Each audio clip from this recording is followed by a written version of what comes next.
I came home for Thanksgiving, expecting the usual whirlwind of family chaos. Pots clattering in the kitchen, my sister's kids shrieking as they chased each other, Dad's football game blasting from the ancient TV in the living room.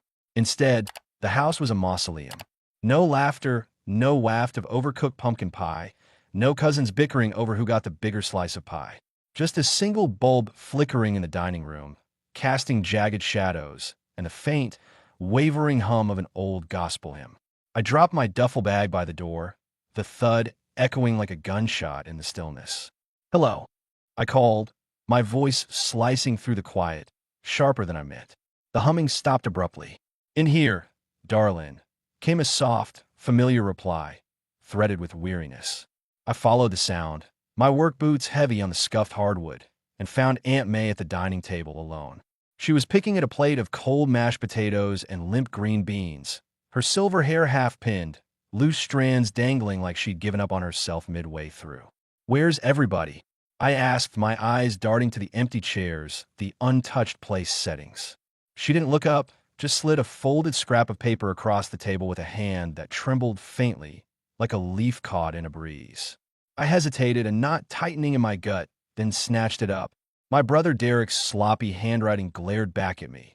"Took the 10 grand from your savings for a family RV trip. Back in 2 weeks. Look after Aunt May." I read it 4 times, the words blurring into a haze. 10 grand. My savings.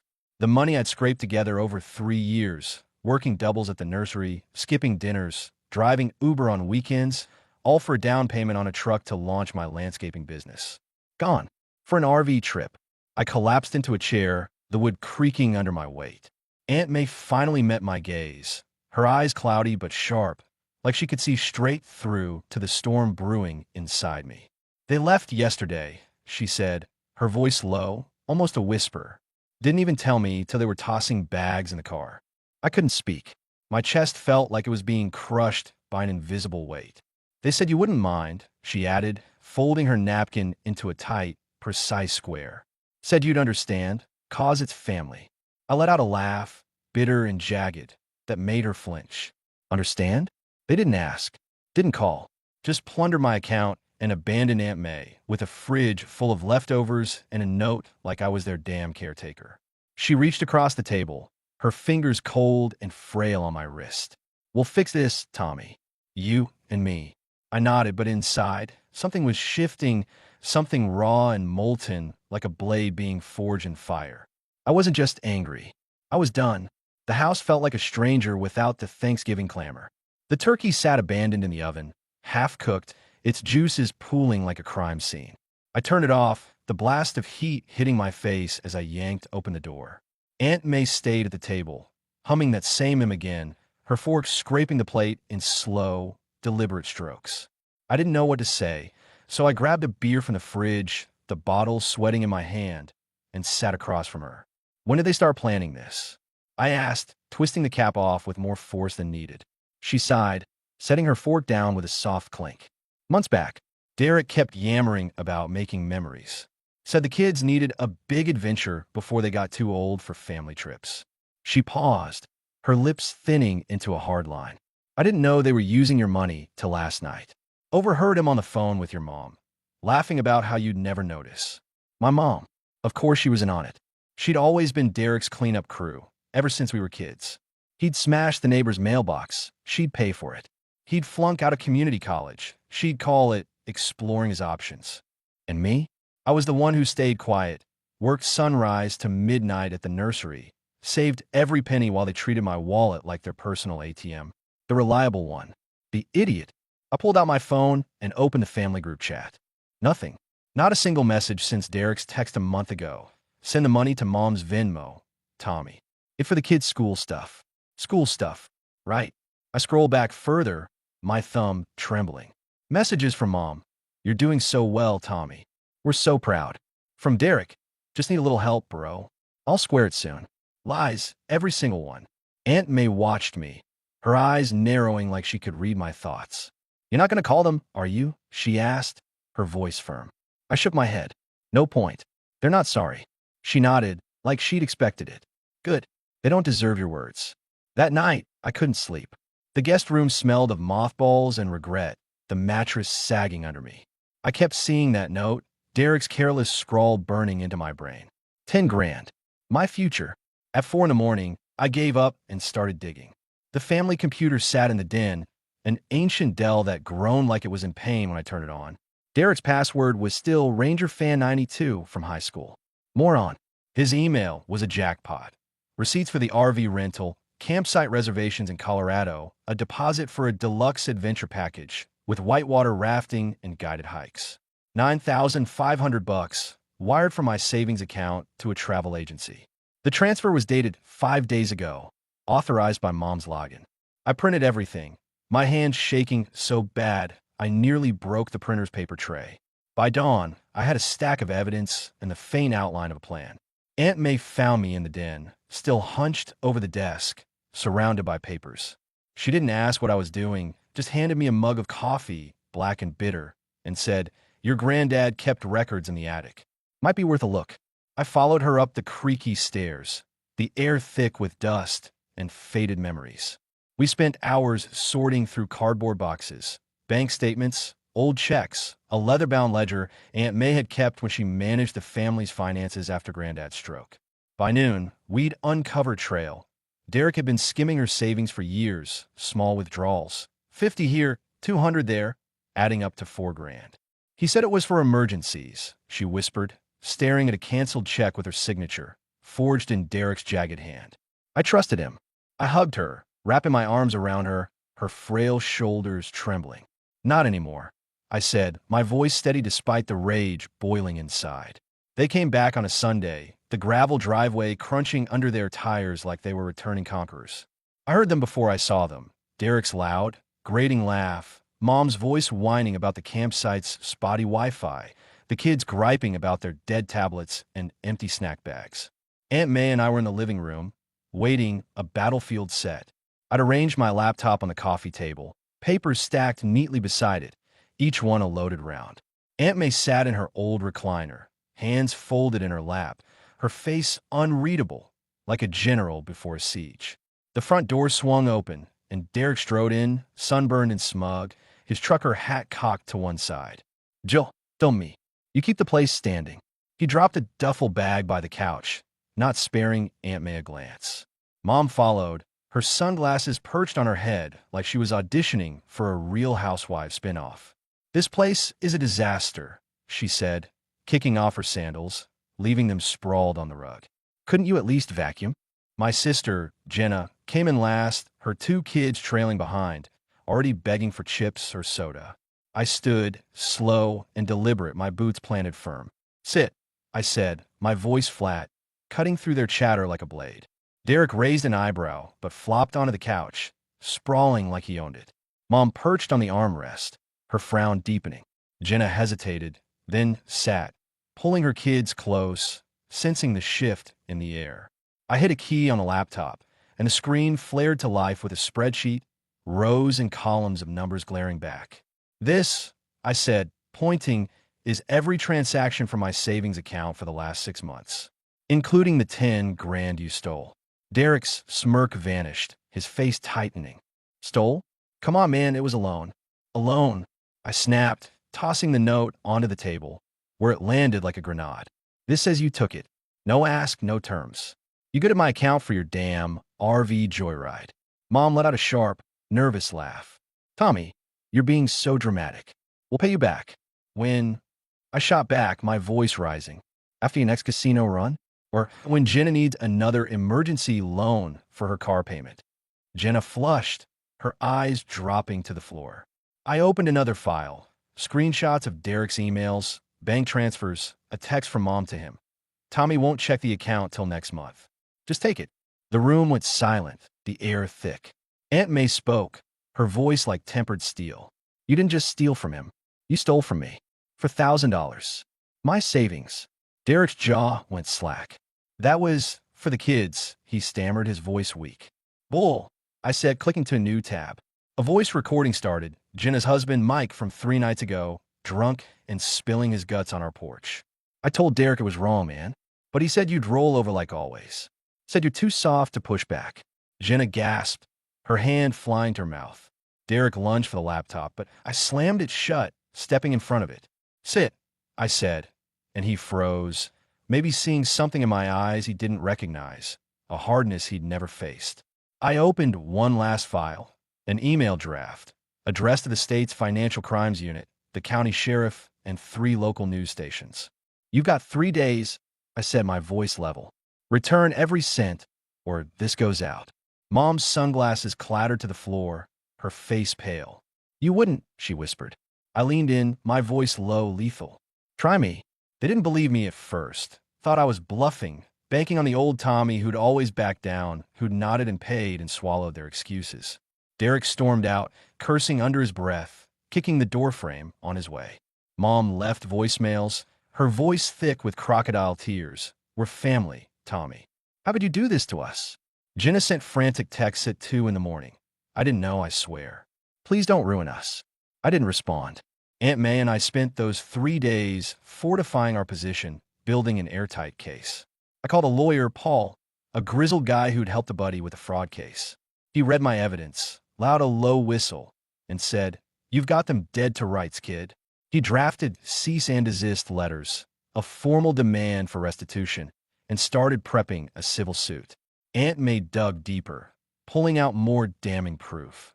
Old letters from Derek promising to repay her, a bank statement showing a withdrawal she'd never authorized, even a handwritten IOU from Mom for a short-term loan that was never repaid.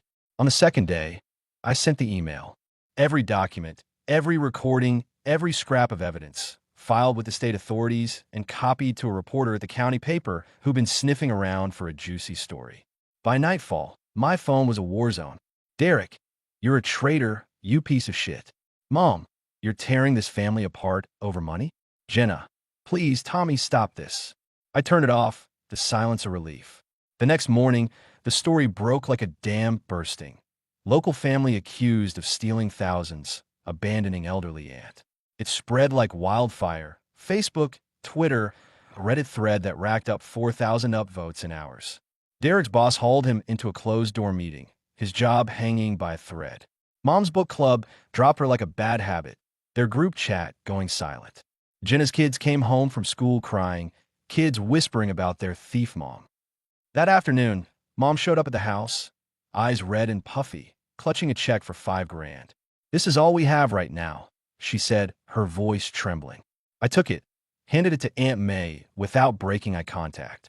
"Halfway there," I said. She reached for a hug, but I stepped back, my face stone. "No more games, Mom."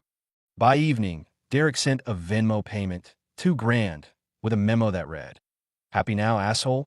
I wasn't. I wanted every penny, every ounce of accountability. Paul filed a civil suit the next day, naming Derek, Mom, and Jenna. Charges: theft, elder financial abuse, breach of fiduciary duty. Amount demanded: $15,000, including interest, legal fees, and punitive damages.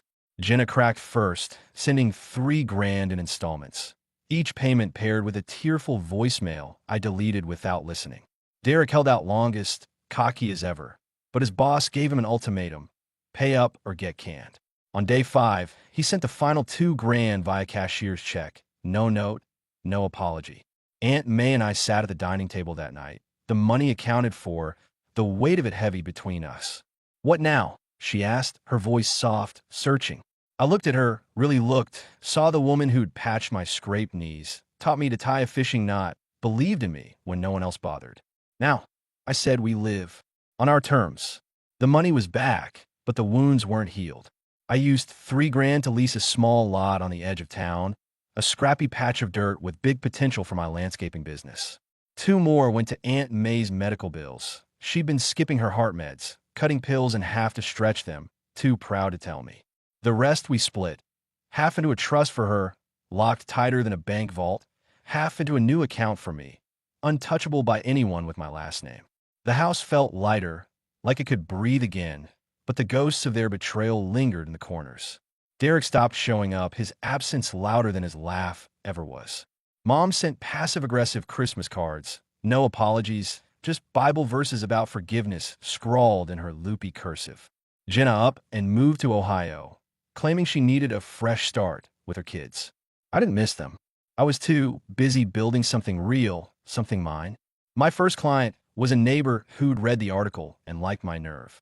He hired me to redesign his backyard, paid up front, no questions. Word spread like dandelion seeds, and by spring, I had 10 contracts, enough to buy a used F-150, beat up but reliable. I painted my logo on the side, Greenhaven Landscapes, and felt a spark of pride every time I saw it. Aunt May took up volunteering at the community center, teaching knitting classes to seniors, her laugh brighter than I'd heard in years. She'd come home with stories, her eyes sparkling, about the widower who kept flirting over yarn or the woman who'd made her first scarf after a stroke.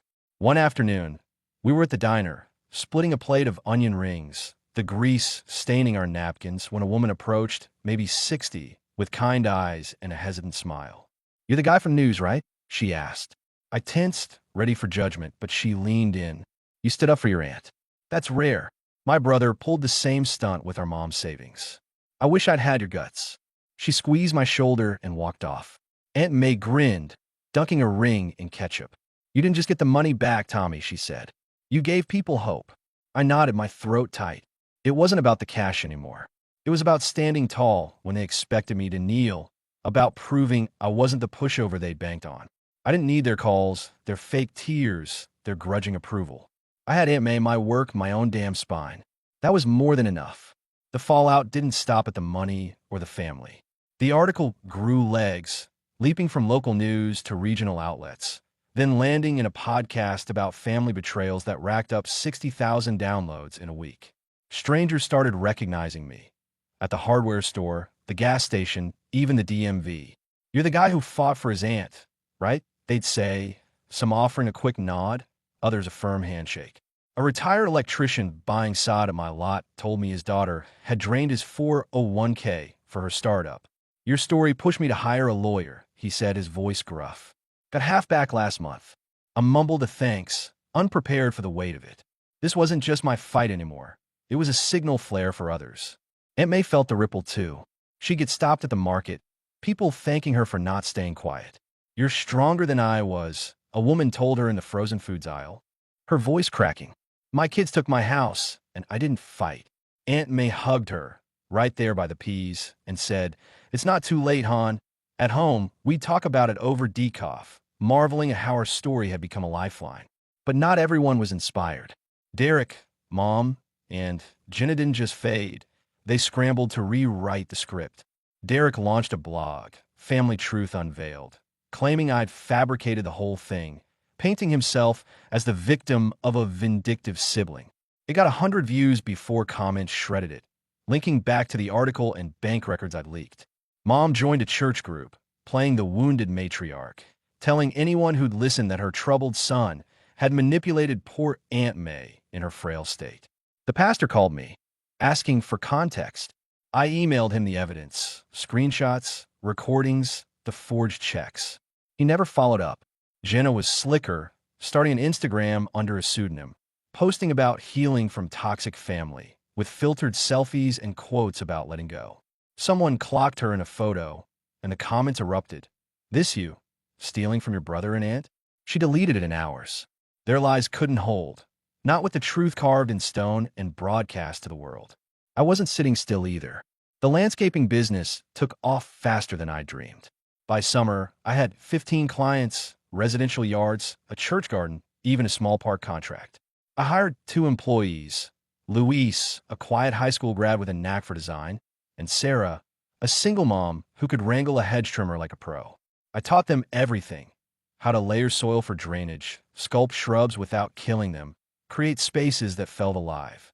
Luis reminded me of myself at 18, hungry but unsure, and I made sure he knew his work mattered. Sarah brought grit and dark humor, keeping us sane during long days. I paid them fair, gave them Fridays off when we finished early. Aunt May became our unofficial bookkeeper, handling invoices and schedules from her laptop, her old accounting skills razor sharp. She'd joke about being back in the saddle, but I saw the pride in her posture, the way she carried herself now. We left the old house, too many bad vibes, and moved into a duplex across town, split down the middle.